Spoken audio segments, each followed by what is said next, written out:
Good afternoon बच्चों। आइए बच्चों स्टार्ट करते हैं। तो मैक्सिमम जो आप लोगों के कॉलेज में एग्जाम है, मेरे ख्याल से मेरे को निष्ठा ने भेजा था, तो कैपिटल बजटिंग आएगा उसमें। तो अपना फर्स्ट चैप्टर शुरू करते हैं, कैपिटल बजटिंग। इनफैक्ट ये सबसे इंपॉर्टेंट चैप्टर है आपके पूरे कोर्स का, सबसे ज्यादा लेंथी भी है और सबसे ज्यादा वैल्यू भी, मतलब सबसे ज्यादा इसकी जो वो है मार्क्स भी, सबसे ज्यादा वेटेज भी इसी चैप्टर की है। टाइम वैल्यू ऑफ मनी जो चैप्टर है हमारा, टाइम वैल्यू ऑफ मनी, वो आप खुद, अगर आपके एग्जाम में आ रहा है तो मैं बोलूंगा भी आप खुद कर सकते हो, वो उसमें इतना मुश्किल नहीं है। अगर हम उसको करने बैठ गए तो 2-3 क्लासेस निकल जाएगी, हमारा को कैपिटल बजटिंग हमारा रह जाएगा। तो हम स्टार्ट करते हैं कैपिटल बजटिंग से। तो बच्चों कैपिटल बजटिंग क्या होता है समझते हैं। जब एक फाइनेंशियल मैनेजर के सामने एक डिसीजन आता है, एक उसके सामने एक उसको डिसीजन लेना होता है कि उसके सामने 2-3 प्रपोजल्स है और उसको ये देखना है कि क्या उसको इन्वेस्टमेंट पॉइंट ऑफ व्यू से बिजनेस में पैसा लगाना चाहिए या नहीं लगाना चाहिए। अभी बिजनेस स्टार्ट नहीं हुआ, बिजनेस स्टार्ट होएगा कुछ टाइम, मतलब हमें करना है, हमें डिसीजन लेना है। तो हम ये चैप्टर को यूज करके जो हम टेक्निक्स पढ़ने जा रहे हैं, हम कैपिटल बजटिंग टेक्निक्स को यूज करके हम ये पता लगाते हैं कि ये जो हमारे सामने बिजनेस का प्रपोजल आया है, क्या ये फीजिबल है, क्या ये एक क्या उसको वायबल प्रोजेक्ट हमारे लिए रहेगा या नहीं रहेगा। तो इसमें हमें टोटल में 6 टेक्निक्स पढ़नी है, जिससे हम अपना डिसीजन ले पाएंगे कि हमें इस बिजनेस में पैसा लगाना चाहिए या नहीं लगाना चाहिए। और कहीं ना अगर हमारे पास ऐसे कोई क्वेश्चन आ जाता है, हमारे पास एक ऐसा पॉइंट आ जाता है कि हमें दो के बीच में डिसीजन लेना है, हमारे सामने 2 प्रपोजल्स है और हमें 2 प्रपोजल्स के बीच में डिसीजन लेना है, तब भी हम इन टेक्निक्स को यूज करके ये डिसीजन ले सकते हैं कि हमारे को किस बिजनेस में पैसे को लगाना चाहिए। तो बेसिकली जैसे मैं आपको कह रहा हूं कि हमारे पास हमें 6 टेक्निक्स करेंगे, तो हम क्या उन 6 टेक्निक्स को हम 2 कैटेगरीज में डिवाइड करते हैं। एक होती है हमारी ट्रेडिशनल, जिसको हम नॉन डिस्काउंटेड जिसको हम नॉन डिस्काउंटेड टेक्निक्स भी कहते हैं। शुभम सुनाई दे रहा है सही से? हाँ जी शुभम। हाँ जी सर। कोई दिक्कत आए तो प्लीज मेरे को रोक लेना यार, ठीक है? हाँ जी सर, ठीक है। और दूसरी होती है हमारी मॉडर्न टेक्निक्स, जिसको हम डिस्काउंटेड टेक्निक्स भी कहते हैं। अभी मत लिखिएगा, मैं टाइम दूंगा। ट्रेडिशनल टेक्निक्स में हमारे को 2 टेक्निक्स करनी होती है, जिसमें पहला है हमारा सॉरी पे बैक पीरियड, जो हम आज करेंगे, और दूसरी होती है अकाउंटिंग रेट ऑफ रिटर्न। ये इसके क्वेश्चन नहीं आते, इसके पूरी बुक में एक क्वेश्चन का एक पार्ट है, इसके क्वेश्चन नहीं आते, तो हम इसको बिल्कुल नहीं करेंगे। अगर करेंगे तो बिल्कुल लास्ट में। क्या हो गया इसको? हाँ ओके। अगर करेंगे भी तो इस टेक्निक को बिल्कुल लास्ट में करेंगे, अकाउंटिंग रेट ऑफ रिटर्न को, क्योंकि ये बिल्कुल इसके ऊपर क्वेश्चन नहीं आते। तो हम आज शुरू करेंगे पे बैक पीरियड से। और अब आइए मॉडर्न टेक्निक्स पे। मॉडर्न टेक्निक्स में 4 टेक्निक्स कौन सी होती है? मॉडर्न टेक्निक्स की 4 टेक्निक्स का नाम होता है, पहला तो प्रॉफिटेबिलिटी इंडेक्स, दूसरा होता है नेट प्रेजेंट वैल्यू, तीसरा होता है IRR internal rate of return, और चौथा देखिए, यहां पे देखिए, ये पेबैक पीरियड है नॉन डिस्काउंटेड। जब इसको डिस्काउंट कर देंगे तो बन जाएगा discounted payback period. Discounted payback period ही बन जाएगा यही टेक्निक। तो ये हमारा टोटल कोर्स, ये मतलब इस चैप्टर में हमें क्वेश्चंस करने हैं। पहले हम इनिशियली एक सिंपल क्वेश्चन से स्टार्ट करेंगे और उसके बाद धीरे धीरे धीरे करके हम लेवल को बढ़ाएंगे। तो सबसे पहले टेक्निक जो हम आज शुरू करने जा रहे हैं वो है हमारी पेबैक पीरियड। तो जल्दी से आप एक बार बस नोट कर लीजिए, 6 टेक्निक्स का नाम नोट कर लीजिए, उसके बाद हेडिंग दे दीजिए non discounted, first heading payback period. इतना काम करिए, जल्दी से टेक्निक्स का नाम लिखिए सबके।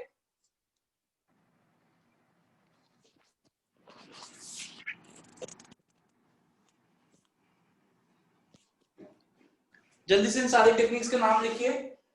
सर 1 आवर की है ना? हाँ बना है बेटा। हाँ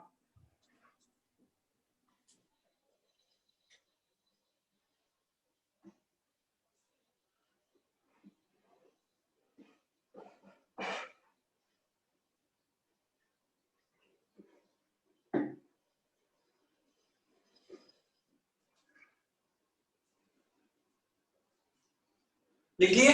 चलिए सबसे पहली टेक्निक अब लिखिए, फर्स्ट टेक्निक का नाम लिखिए पे बैक पीरियड।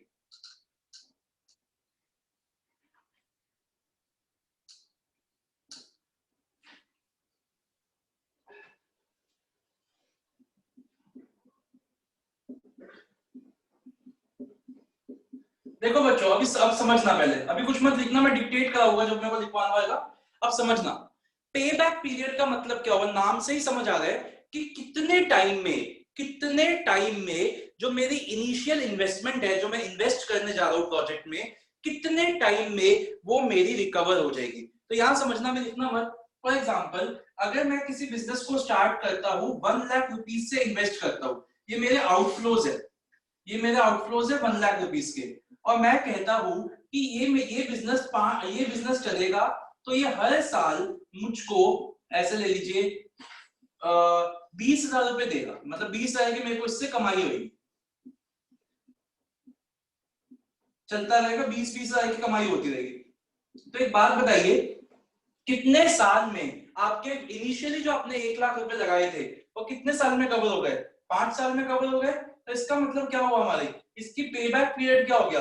इसका पेबैक पीरियड हो गया 5 इयर्स। अब आपके सामने एक दूसरा प्रोजेक्ट है जो आपको दे रहा है हर साल 25,000 रुपए, तो इसका पेबैक पीरियड क्या हो गया? इसका पेबैक पीरियड हो गया 4 इयर्स। यस और नो?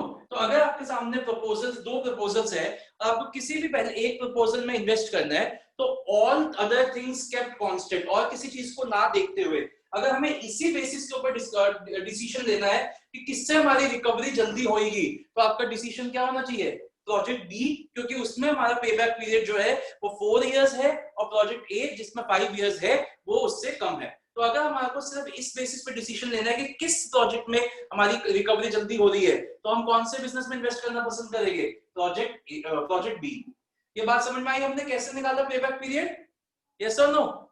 ठीक है, चलिए अभी इतना सिंपल तो ये नहीं है, तो इसके हम केसेस बनाते हैं, इसके हम अलग अलग केसेस से बताता हूं मैं आपको कि क्वेश्चन कैसे कैसे आ सकते हैं। अभी कुछ मत लिखना, मैं सब लिखवा दूंगा आपको। अभी आप यहां देखिए, तो सबसे पहला तो क्या होता है, सबसे पहले तो यही केस है, केस 1 क्या होता है हमारा? When project gives equal cash flows over the period of time. When project gives equal cash flows over the years. तो मतलब क्या हुआ कि कैश आउटफ्लो क्या हो गया हमारा? कैश आउटफ्लो हो गया हमारा 0 पीरियड में। 0 पीरियड का मतलब क्या होता है? आज के टाइम पे कैश आउटफ्लो क्या हो गया? 1 लाख।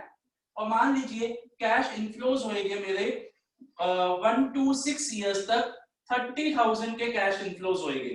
तो इसका मतलब मेरा पेबैक पीरियड क्या हो जाएगा? कितने साल में आ जाएगी मेरे? तो अगर हम डिवाइड करें 1 लाख को 30,000 से, तो मेरा पेबैक पीरियड कितना हो जाएगा? बच्चों प्लीज कैलकुलेटर अरेंज करके रखिएगा। 3.33 years will be my payback period. ये समझ में आया बच्चों? सिंपल था। अभी लिखवाऊंगा, रुक जाइए, अभी मत लिखिएगा। When project gives equal cash flows. लेकिन थोड़ा सा कॉम्प्लिकेट हो जाएगा when project gives unequal cash inflows. तो जब प्रोजेक्ट के ये जो 30,000 है ये हर साल सेम नहीं आएगी और अलग अलग आएगी। तो लेट्स सी कि क्या करना पड़ेगा हमें उसमें। तो लेट अस अज्यूम कि हमारा प्रोजेक्ट कुछ इस तरीके से कैश इनफ्लोज दे रहा है, पहला साल, दूसरा, तीसरा, चौथा, पांचवा। पहले साल 20,000, दूसरे साल 30,000, अगले साल 10,000, फिर अगले साल 20,000, और फिर अगले साल 20,000, और फिर उसके बाद 30,000, ऐसे दे रहे। तो इस केस में हम वो वाला जो हमारा नॉर्मल मेथड था कि 1 लाख डिवाइडेड बाय जो हमारे इनफ्लोज थे, वो वाला मेथड हम इसमें नहीं चला सकते, क्योंकि हमारा इनफ्लोज हर साल अलग अलग आ रहे हैं। समझ में आया क्वेश्चन में क्या फर्क है? इससे पहले वाला जो मैंने आपको एग्जांपल दिया था उसमें क्या हो रहा था कि हर साल जो कैश इनफ्लोज हो रहे थे वो इक्वल हो रहे थे। तो हमने कैसे निकाला पेबैक पीरियड? जो हमारे आउटफ्लोज है divided y equal cash inflows. तो आपके पास पता चल गया कि कितने साल में हमारी रिकवरी होगी। देखिए ये जो है हमारा, ऐसे अगर क्वेश्चन आ जाए इसमें जो हमारे कैश इनफ्लोज है वो हर साल सेम नहीं है, तो हमारा वो वाला फॉर्मूला क्या हो जाएगा? रिडंडेंट हो जाएगा, हम उसको यूज नहीं कर पाएंगे।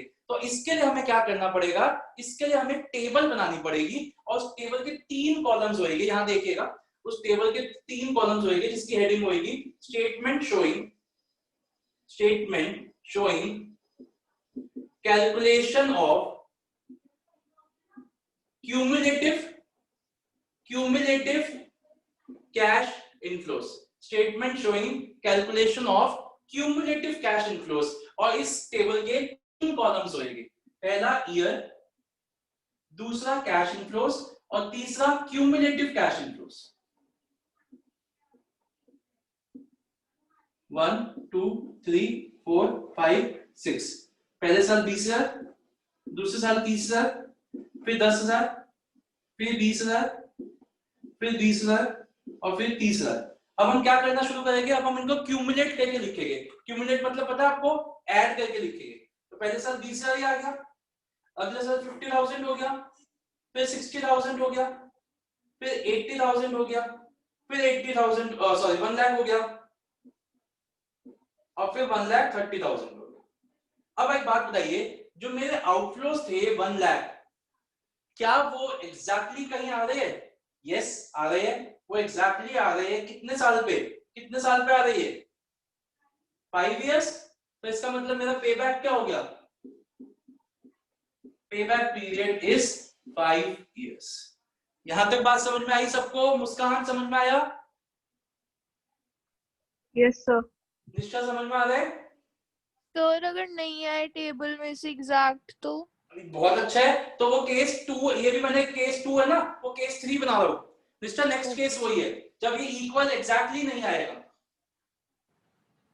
ठीक है, यहां तक समझ में आ गया हर्षिता? Yes sir. अब जैसे निष्ठा का क्वेश्चन है कि सर ये तो लकीली इस क्वेश्चन में तो हमारा 1 लाख आ गया, अगर ये 1 लाख नहीं होता तो ऐसा करते हैं ना, इसको लास्ट के 2 चेंज कर देते हैं। तो लास्ट ये केस 2 था, अब मैं करता हूं केस 2B। तो 4 तक ठीक है, 5th को मैं कर देता हूं 30,000 और 6 को मैं कर देता हूं 20,000। ठीक है, ये हो गया। तो अब हम क्या करते हैं, यहां से चेंज करते हैं। 4 का तो सही है, 5th पे आ रही है, 5th में मैंने 30,000 कर दिया, तो हमारा कितना हो जाएगा क्यूमुलेट होके? ये हो जाएगा 1,10,000 और 6 का मेरा है 20,000, तो ये कितना हो जाएगा 1,30,000। ये बात समझ में आ गई? अब देखिएगा मुझे आउटफ्लोस कितने हैं, मेरे आउटफ्लोस कितने हैं 1 लाख, वो 4 और 5 के बीच में आ रहे हैं।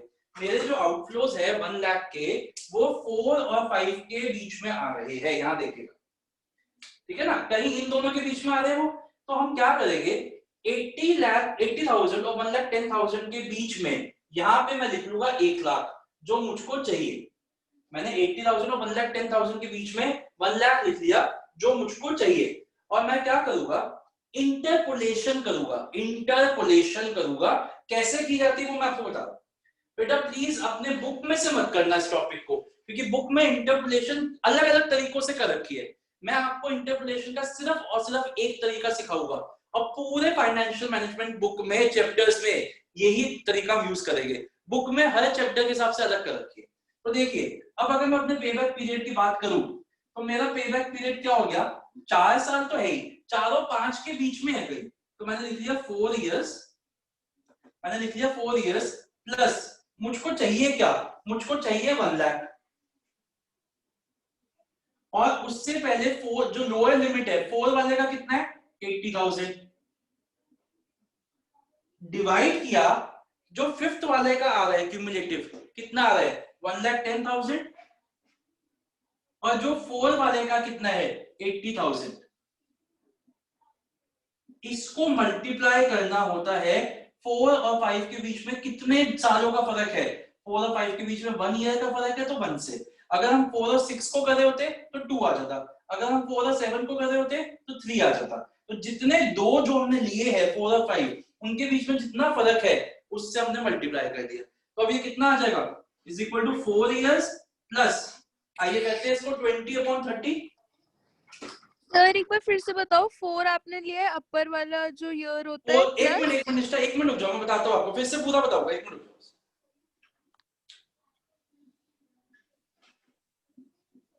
तो हमारा आ गया 4.666 ईयर्स। मैं आपको फिर से बताता हूं कि हमने इंटरपोलेशन कैसे की है। देखो बच्चों, जब आपने अपनी क्यूमुलेटिव टेबल बनाई, एक सेकंड शुभम, ये बार बार लीव मत करो यार, समझ नहीं आएगा। शुभम सर वो दूसरी आईडी है सर, वो मेरा लैपटॉप खराब हो रखा है तो फोन से अच्छा, कर हाँ रहा बार हूँ बार सर, लीव मत कॉल कर हो बेटा, रहा है। चलो कोई नहीं। यहाँ देखो बच्चों, जब हमने अपनी क्यूमुलेटिव टेबल बनाई, अगर लकीली हमारा वो एग्जैक्टली आ जाता है, तब तो हमें इंटरपोलेशन, इसको कहा जाता है इंटरपोलेशन, इसको करने की जरूरत नहीं पड़ेगी।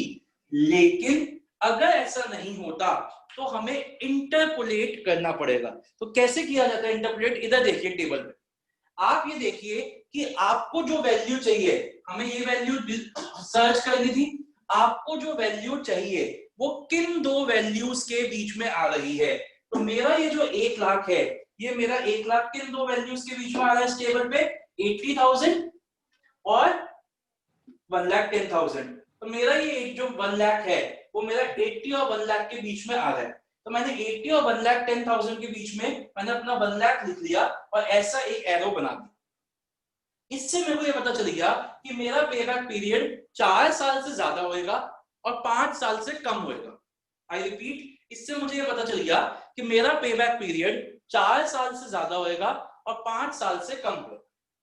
तो मैंने पेबैक पीरियड के लिए इंटरपोलेशन का फॉर्मूला लगाया, और इंटरपोलेशन का फॉर्मूला क्या होता है? जो लोअर वाला है 4 इयर्स वो लिख लिया सबसे पहले, उसके बाद प्लस किया कि मेरे को चाहिए क्या, मेरे को चाहिए 1 लाख, तो मैंने 1 लाख लिखा, मेरे को चाहिए क्या 1 लाख, माइनस जो लोअर वाला है माइनस 80,000। आप इसको ऐसे भी लिख सकते हो, डिजायर्ड, अपने समझने के लिए, सिर्फ अपने समझने के लिए, कोई फॉर्मूला नहीं है, माइनस लोअर डिवाइडेड बाय जो मेरा 5 इयर्स का टोटल आ रहा था, अपर लिमिट जो थी मेरी, higher divided by higher minus lower. तो हायर क्या है यहाँ पे 1,10,000 और लोअर क्या है यहाँ पे 80,000।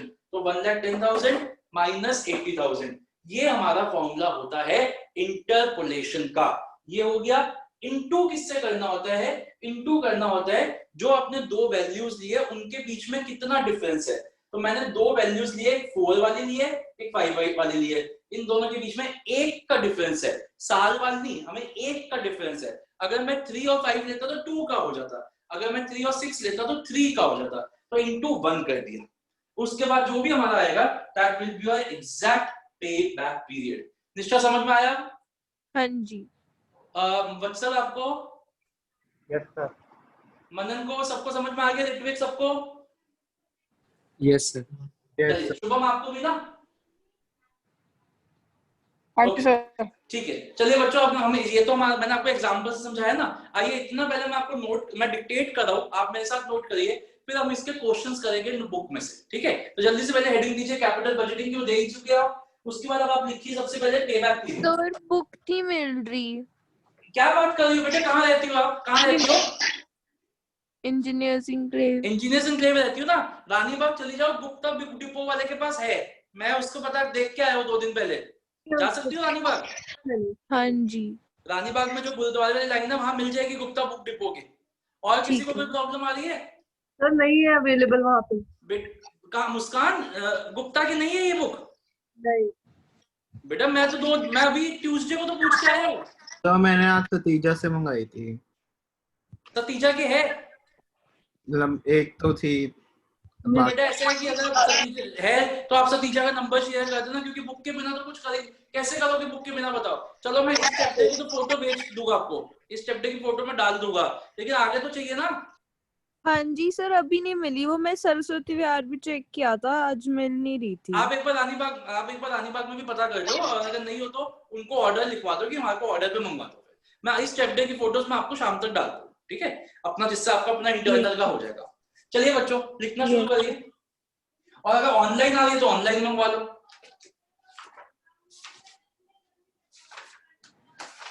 ओके, तो आपने लिखा पेबैक, हाँ लिखिए पेबैक के बारे में। मुस्कान को मिल गई बुक? हर्षिता, मुस्कान को बुक मिल गई? नहीं सर, मैंने ऑनलाइन ऑर्डर की। ऑनलाइन मिल रही है तो ऑनलाइन मंगवा लो बेटा फिर। ओके, दिस टेक्निक, वैसे गुप्ता के पक्का है मुस्कान, मैं देख के आया हूं ट्यूसडे को। दिस टेक्निक कैलकुलेट्स द, लिखिए बच्चों, this technique calculates the time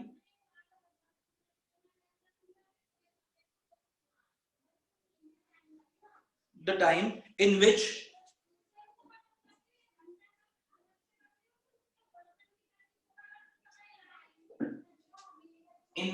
the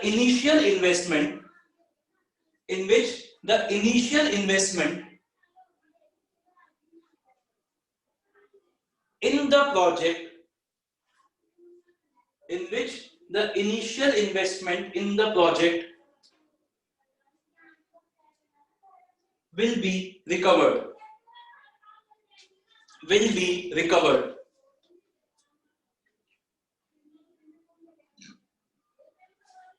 अब लिखिए इसके नीचे केस 1 बनाइए, केस 1।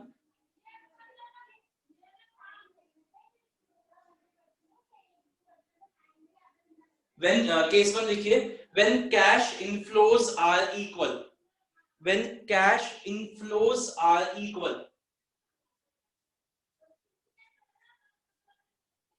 एग्जाम्पल लिखिए, कैश आउटफ्लो एट 0 पीरियड, बच्चों ये कहीं ना बड़ा बड़ा लिख लो। सीओ का मतलब है कैश आउटफ्लो, सीआई का मतलब है कैश इनफ्लो, और हम अपने पूरे एफएम में यही दो नोटेशंस यूज करेंगे, CO cash outflow, CI cash inflow, बड़ा बड़ा लिख लो भाई। कैश आउटफ्लो 0 पीरियड में लिख लीजिए 1 lakh, and cash inflows for 1 to 6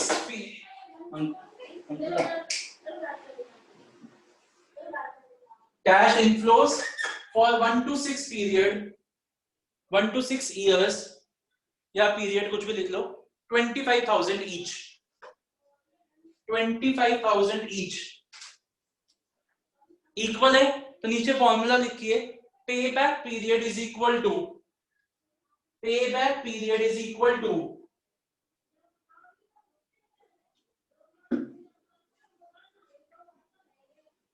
initial cash outflows, फॉर्मूले में लिखा होगा, बॉक्स में डाल दीजिएगा, initial cash outflows upon annual equal cash inflows,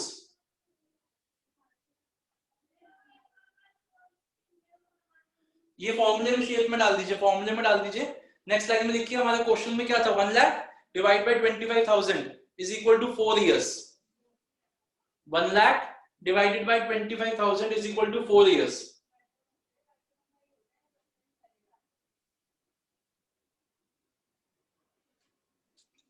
चलिए अब लिखिए केस 2A,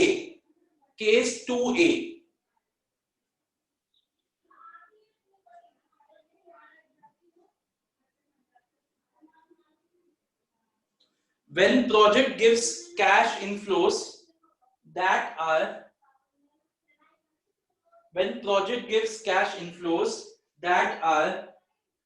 unequal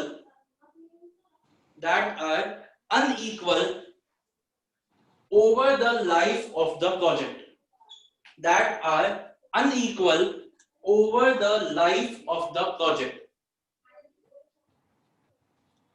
एग्जाम्पल लिखिए, कैश आउटफ्लो 0 पीरियड में 1 लाख, कैश आउटफ्लो 0 पीरियड में 1 लाख, और कैश इनफ्लो लिखिए 1 पे 20,000, 2 पे 15, 1 पे 20, 2 पे 15, 3 पे 25, 4 पे 20, 5 पे 20 एंड 6 पे 40। जल्दी से बताइए इसका कितना आएगा पेबैक पीरियड, जल्दी से मैं रिपीट करता हूं, 20, 15, 25, 20, 20, 40। जल्दी से टेबल बनाइए, टेबल की हेडिंग होनी चाहिए statement showing calculation of cumulative cash inflows. 5 तीन years, कॉलम, हाँ जी बोलो। 5 years होगा ना इसका? 5 ही है सर। 5 years हो गया ना। टेबल बना लीजिए ना, एक बार एग्जांपल लिख लो, टेबल बना लीजिए।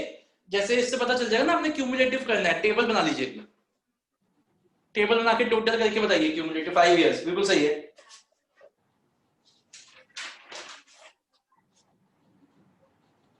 अब आप लिखिए केस 2B, ये कॉपी करिए, ये एग्जांपल कॉपी करिए, केस 2B में ये एग्जांपल कॉपी करिए और खुद करने की कोशिश करिएगा इंटरपोलेशन।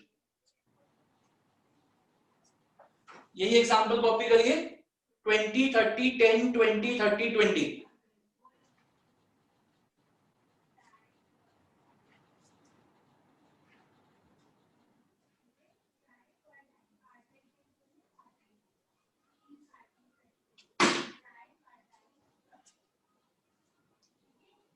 खुद बनाइए, कोशिश करिए, खुद करें आप ये।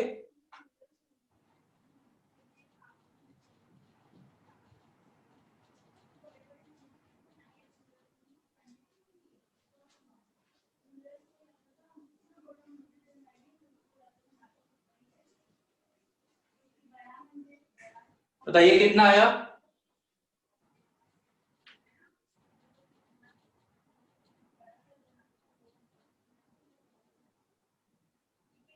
बताइए कितना आया?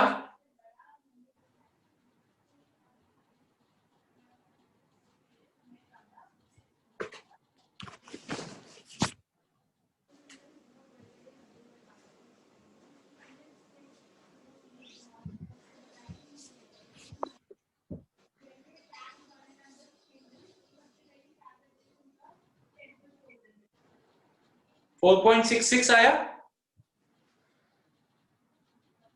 4.66 इयर्स आया।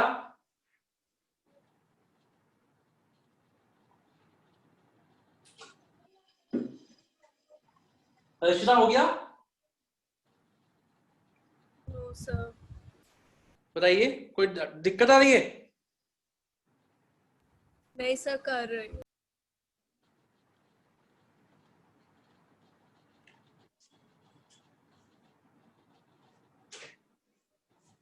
इंटरपोलेशन देखिए कैसे की है।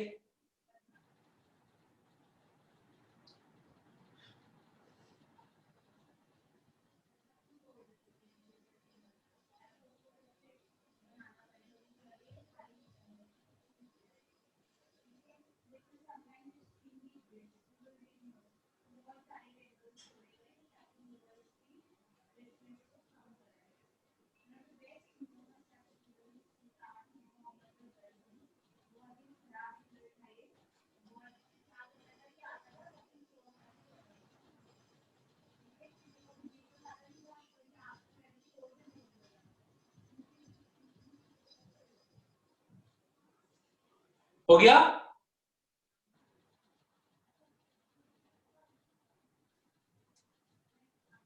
निष्ठा हुआ? सर हो गया बस।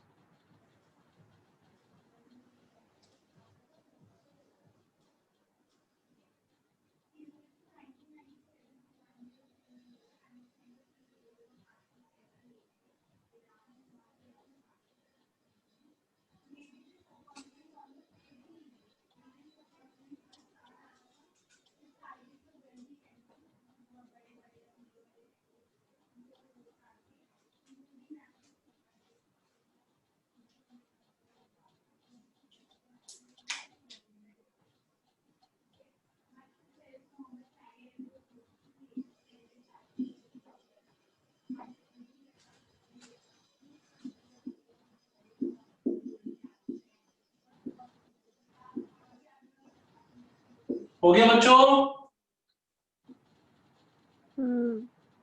Yes sir. सबको समझ में आगे कोई डाउट तो नहीं है किसी को? चले आगे। चलिए बच्चों, अब एक चीज बहुत मोस्ट इंपॉर्टेंट चीज मैं करवा रहा हूं इस पूरे चैप्टर में। जहां पे भी मैं कैश इनफ्लोज लिख रहा हूं, जहां पे भी मैं कैश इनफ्लोज लिख रहा हूं, बेसिकली हम बात कर रहे हैं कैश फ्लोज आफ्टर टैक्स की। मतलब मैं किस चीज की बात कर रहा हूं? कैश फ्लोज आफ्टर टैक्स, जिसको हम शॉर्ट में क्या कहते हैं? CFAT। और ये CFAT आप लिख के आ सकते हो पेपर में भी, ये नोटिफाइड है, कोई ये शॉर्ट फॉर्म मतलब रिकॉग्नाइज्ड है। तो ये CFAT निकाले कैसे जाते हैं एक बार वो देखते हैं। अभी मत नोट डाउन करना, अभी सिर्फ यहां ध्यान दे। सबसे पहले हम क्या लेते हैं, और ये पूरे फाइनेंशियल मैनेजमेंट में चलेगा, पूरे सब्जेक्ट में चलेगा। सबसे पहले हमारे को चाहिए होती है सेल्स। सेल्स में से मैं माइनस करता हूं all expenses, all cash expenses. एक बात बताइए, कौन सा ऐसा एक्सपेंस होता है जो एक्सपेंस तो होता है लेकिन कैश में नहीं होता? कौन सा ऐसा एक्सपेंस होता है जो एक्सपेंस तो होता है लेकिन कैश में नहीं होता? बताइए। डेप्रिसिएशन। बिल्कुल सही। तो डेप्रिसिएशन को छोड़ के सारे एक्सपेंस माइनस किए। लेस किया हमने मटेरियल, लेस किया हमने वेजेस, लेस किया हमने इलेक्ट्रिसिटी, लेस किया हमने ओवरहेड्स, सारे के सारे एक्सपेंसेस एक्सेप्ट डेप्रिसिएशन हमने नहीं किया, और सब हमने माइनस किया। मिसलेनियस सब हमने माइनस किया। तो इसको माइनस करने के बाद हमारे पास क्या आ गया, इंटरेस्ट वगैरह सब माइनस कर दिया, हमारे पास आ गया cash flows before depreciation and tax. Cash flows before depreciation and tax. Cash flows before depreciation and tax. मैं क्यों कैश फ्लोज कह रहा हूं? क्योंकि सेल भी कैश में, हम मान के चलते हैं कैश में, सेल भी कैश में, कैश इनफ्लो से कैश आउटफ्लो माइनस कर दिए, कैश इनफ्लो से कैश आउटफ्लो माइनस कर दिए, तो मेरे पास क्या बच गया, cash flows before depreciation and tax. ठीक है। अब क्या होता है, सर टैक्स भी तो एक खर्चा है, बिल्कुल है, और सर टैक्स भी तो कैश में दिया जाता है, बिल्कुल दिया जाता है, तो सर उसको क्यों नहीं माइनस किया? यही पॉइंट समझने वाला है। टैक्स को माइनस करने से पहले मुझे क्या माइनस करना पड़ेगा? डेप्रिसिएशन। क्योंकि टैक्स किस पे दिया जाता है? टैक्स दिया जाता है प्रॉफिट पे, और प्रॉफिट कैसे निकलेगा? After deducting depreciation. तो अब मैं क्या करूंगा, अब मैं माइनस करूंगा लेस डेप्रिसिएशन। तो सर इसको ऊपर ही कर देते, ऊपर भी कर सकते थे, कोई दिक्कत नहीं है, लेकिन ऊपर करते तो आपको प्रेजेंटेशन में थोड़ी सी प्रॉब्लम आती, वैसे आप ऊपर भी माइनस कर सकते थे इसको। हमने डेप्रिसिएशन माइनस किया। अब देखो, अब मैं इसको कैश फ्लोज बिफोर टैक्स नहीं कह सकता। क्यों नहीं कह सकता? क्योंकि इस वजह से नॉन कैश एक्सपेंस माइनस हो चुका है, तो मैं इसको क्या होगा, profit before tax. Profit is the word which we will use now and not cash flows, क्योंकि कैश फ्लोज तब तक सही था जब तक हमने डेप्रिसिएशन माइनस नहीं की थी। अब हमने डेप्रिसिएशन माइनस कर दी, तो अब ये प्रॉफिट बन गया, ये बन गया प्रॉफिट बिफोर टैक्स। अब हम इसमें क्या ऐड कर देंगे, सॉरी क्या माइनस करेंगे, लेस टैक्स। जो भी रेट होएगा उस रेट को इस पे प्रॉफिट बिफोर टैक्स पे लगा के डेप्रिसिएशन सॉरी टैक्स माइनस कर देंगे। अब हमारे पास क्या आ जाएगा, हमारे पास आ जाएगा प्रॉफिट आफ्टर टैक्स। ठीक है, मेरे पास आ गया प्रॉफिट आफ्टर टैक्स, और मुझे चाहिए क्या, कैश फ्लोज आफ्टर टैक्स। तो मैं इसमें क्या वापस ऐड करूं कि ये कैश फ्लोज आफ्टर टैक्स बन जाएगी? कोई बताएगा? मैं इसमें क्या वापस ऐड करूं कि ये कैश फ्लोज आफ्टर टैक्स बन जाएंगे? बताओ बताओ। ये प्रॉफिट आफ्टर टैक्स है, मैं इसमें क्या ऐड करूं कि ये कैश फ्लोज आफ्टर टैक्स बन जाए?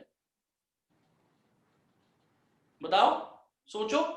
जो नॉन कैश एक्सपेंस माइनस किया था उसी को वापस ऐड अगर हम कर देंगे इसमें, तो ये अब क्या बन जाएगा, अब ये बन जाएगा कैश फ्लोज आफ्टर टैक्स। अब आपके मन में डाउट आ रहा होगा कि सर जब माइनस करके प्लस ही करना था तो माइनस ही क्यों किया था?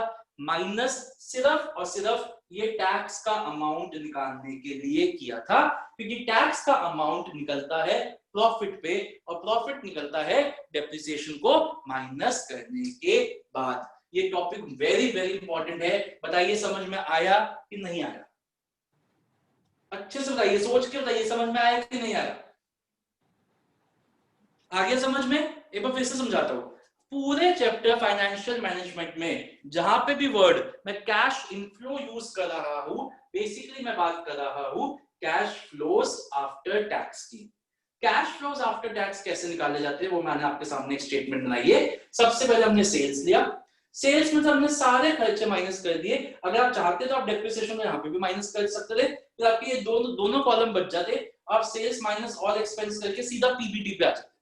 ठीक है, लेकिन थोड़ा सा प्रेजेंटेशन को क्लियर रखने के लिए मैंने डेप्रिसिएशन को अलग लिखा, और मैंने लिखा मैंने पहले सारे कैश के एक्सपेंस माइनस कर दिए, मटेरियल, वेजेस, इलेक्ट्रिसिटी, ये वो सब कुछ माइनस कर दिया डेप्रिसिएशन को छोड़ के।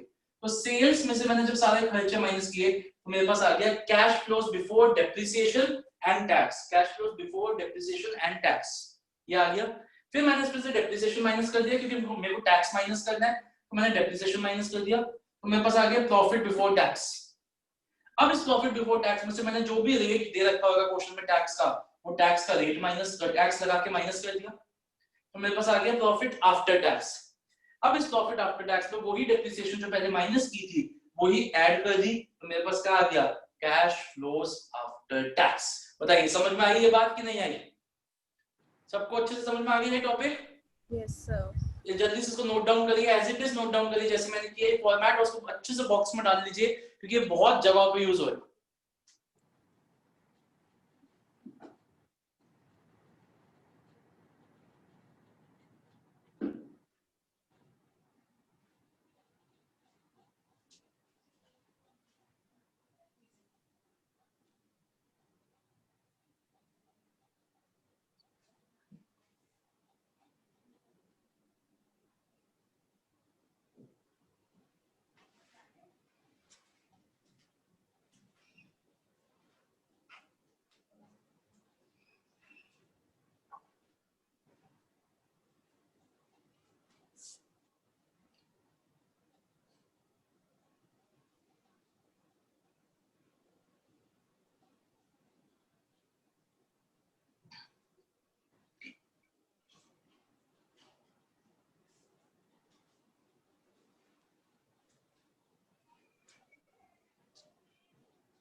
लिख लिया बच्चों?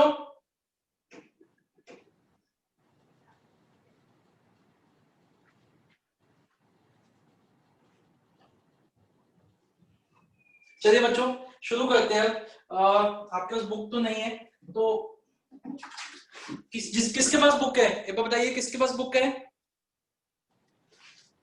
किसी के पास? यस अच्छा एक बार 79 पेज पे आइए एक बार, जिसके पास बुक है बेटा 79 पेज पे इलस्ट्रेशन 4.1 यही है ना, आईटीसी लिमिटेड वाली है ना?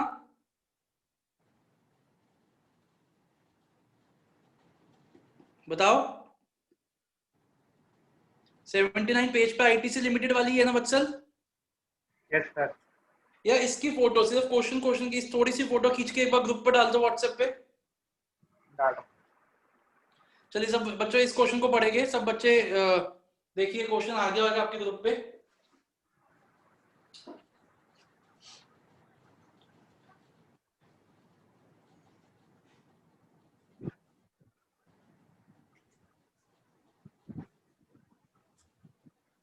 ओके चलिए खोलिए क्वेश्चन, आइए रीड करते हैं। ITC limited has decided to purchase, नहीं मिल रहा तो लिख लीजिए, has decided to purchase a machine to augment मतलब वो उसको बढ़ाना, the company's installed capacity to meet the growing demand for its products.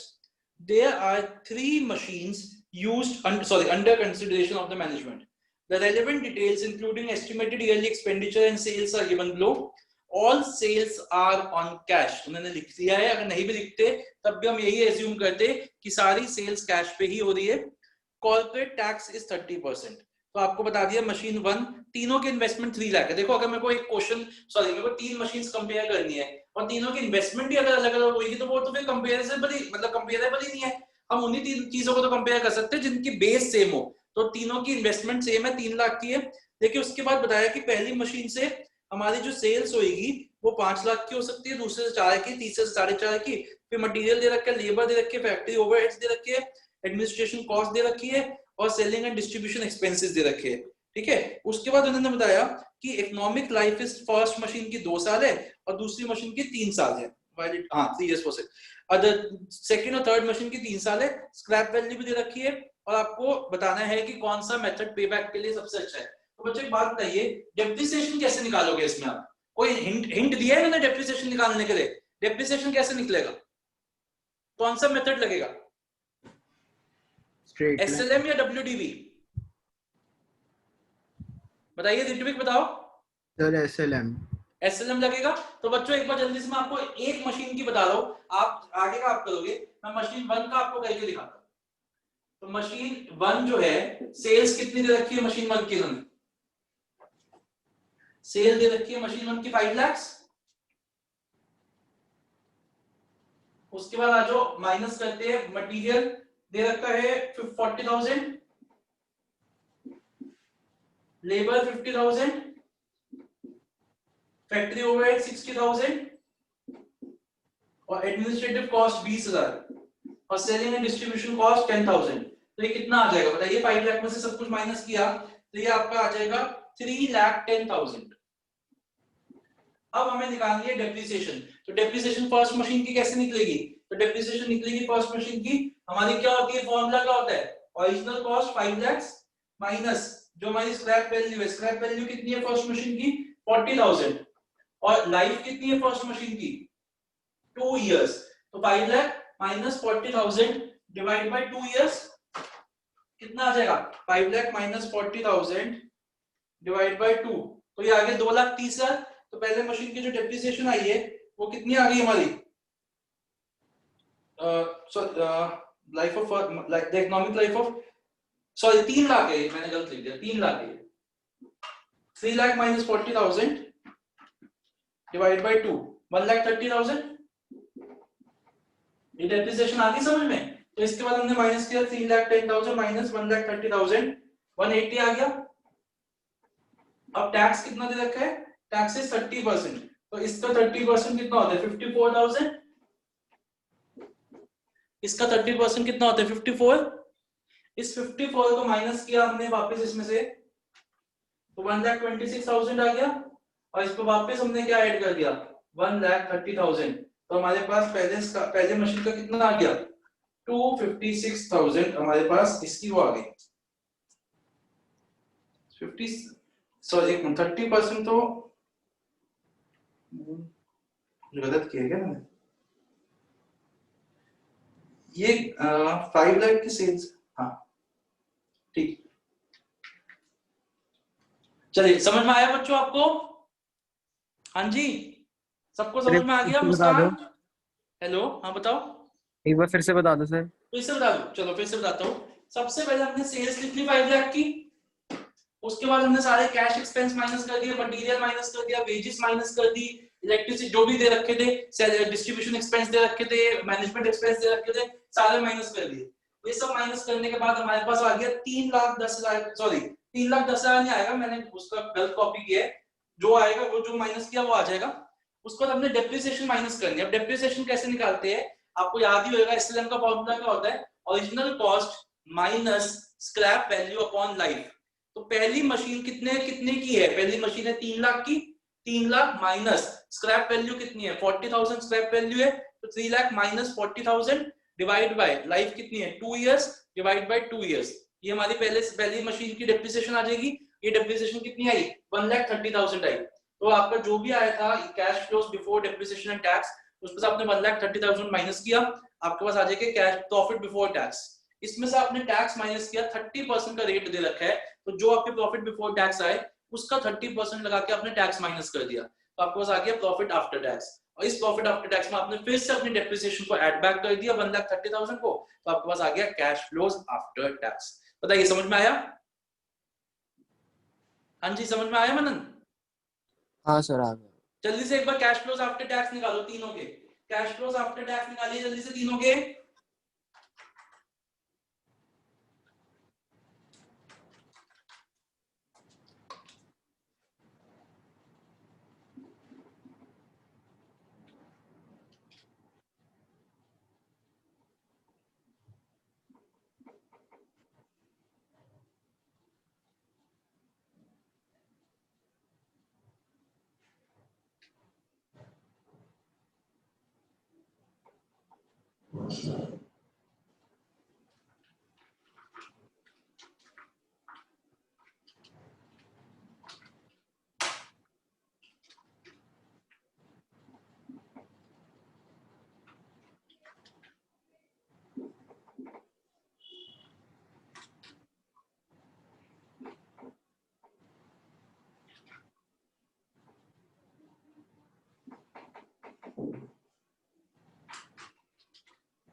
Ritwik समझ में आ गया?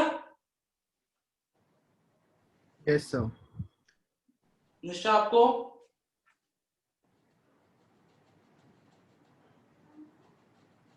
निष्ठा?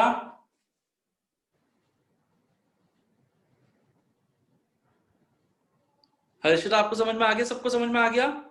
Yes sir. चलिए जल्दी से तीनों के मेरे को कैश फ्लोज आफ्टर टैक्स निकाल के बताइए।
देखो बच्चों आपके कैश फ्लोज यही आए हैं। पहले के 263,000, सेकंड के 2,25,500 और थर्ड के 2,25,100। यही आए आपके कैश फ्लोज। देखिए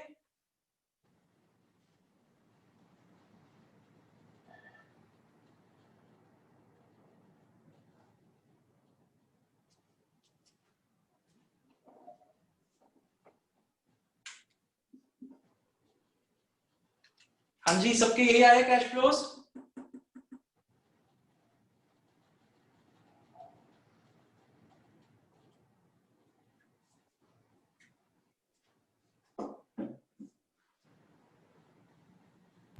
यस सर। सबने कर लिए? तीनों मशीन्स के यही आए। अब देखिए एक स्टेटमेंट फॉर्म में आप बता लीजिए मैंने क्या लिखा। 3 मशीन से लाइफ लिख ली। पहली मशीन के 2 साल है, दूसरी मशीन के 3 साल है, तीसरी मशीन के भी 3 साल है। आउटफ्लो तीनों के 3-3 लाख है। इनफ्लोज आपने लिख लिए, पेबैक पीरियड लिखिए क्योंकि फर्स्ट केस है, केस 1 है, इक्वल कैश फ्लोज आ रहे हैं हर साल। तो पहले वाले में हमने क्या किया, पेबैक कैसे किया, 3 lakh divide by this, 3 lakh divide by this, 3 lakh divide by this, तो हमारे पेबैक पीरियड आता है। इसको कंसाइज फॉर्म में कर दीजिए सारा। मुस्कान समझ में आ गया? एक बार दोबारा बता। हाँ आपके ये आ गए ना, ये सारे आ गए आपके? हाँ ठीक है, उसके बाद मैंने कुछ नहीं किया, ये तो मैंने सिर्फ कंसाइज फॉर्म में लिखा है कि 3 प्रपोजल्स है। पहले प्रपोजल की लाइफ 2 साल है, आने वाली 2 मतलब सेकंड और थर्ड प्रपोजल की लाइफ 3-3 साल है। तीनों प्रपोजल्स में कैश आउटफ्लो 3 लाख का है। फिर कैश इनफ्लोज लिख लिए। ठीक है, केस ये कौन सा केस है, केस 1 है क्योंकि ये जो कैश फ्लोज दे रखे हैं आपको हर साल के सेम दे रखे हैं, लिखा हुआ है कि हर साल इतना इतना कमाएंगे। तो हमने क्या किया, केस 1 में हम कैसे निकालते थे payback period, outflow upon inflow, तो outflow upon inflow, outflow upon inflow, outflow upon inflow, ये हमारे साल है। ये इक्वल इनफ्लोज है, हर साल के इक्वल इनफ्लोज है। ये cash inflows equal annual inflows है। बोलो लाइफ का क्या यूज? लाइफ का कोई रोल नहीं है, बस मैंने लिख दिया यहाँ पे, लाइफ का इसमें कोई रोल नहीं है। बस लाइफ का रोल सिर्फ और सिर्फ डेप्रिसिएशन के लिए था।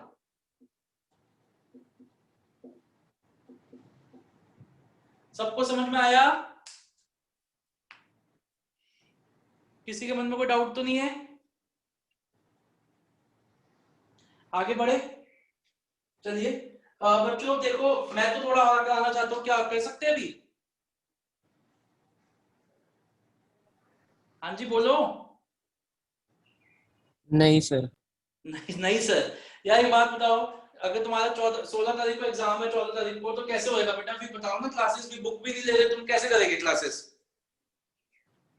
कल रख ले 1 घंटे की, कल मनन की क्लास है। मनन कितने बजे आपकी क्लास? सर वो 4 से 6:30 तक होती है। 4 से 6:30 तक होती है? अच्छा, तो 4 से पहले रख ले तो कल। ठीक है बच्चों कल रख सकते हैं क्लास? सर जल्दी से बोलिए, कल रख ले 3 से 4। सर क्लास होती है मेरी कॉलेज की। कल आपकी क्लास भी होती है? कितने बजे खत्म होगी आपकी क्लास? सर तो अगर 3:30। मनन 6 o'clock भी नहीं आ सकता तू? नहीं सर। नहीं सर नहीं, 7 बजे क्लास होती है। कल रख ले 7 to 8। 7:30 कर लो। 7:30 और लेट? ज्यादा लेट नहीं हो जाएगा 7:30? नहीं, बताइए सर कल कर लो। 7:30 सबको ओके है? कल 7:30 सबको ओके रहेगा? Yes sir. हाँ जी, सबको निष्ठा वगैरह सब पूछ रहा हूँ मैं, बताइए सबको ओके है वत्सल? 7:30 to 8:30? Yes, sir. चलो कल फिर 7:30 से 8:30 रखते। प्लीज मैं आपसे हाथ जोड़ के रिक्वेस्ट करो, बुक को अरेंज करिए, बुक के बिना नहीं हो पाएगा काम, ठीक है? वत्सल आप ऐसा करो यार, कुछ ना 5-6 पेजेस जो थे ना वहां, वो 5-6 पेजेस की फोटो डाल दो यार ग्रुप पे वैसे,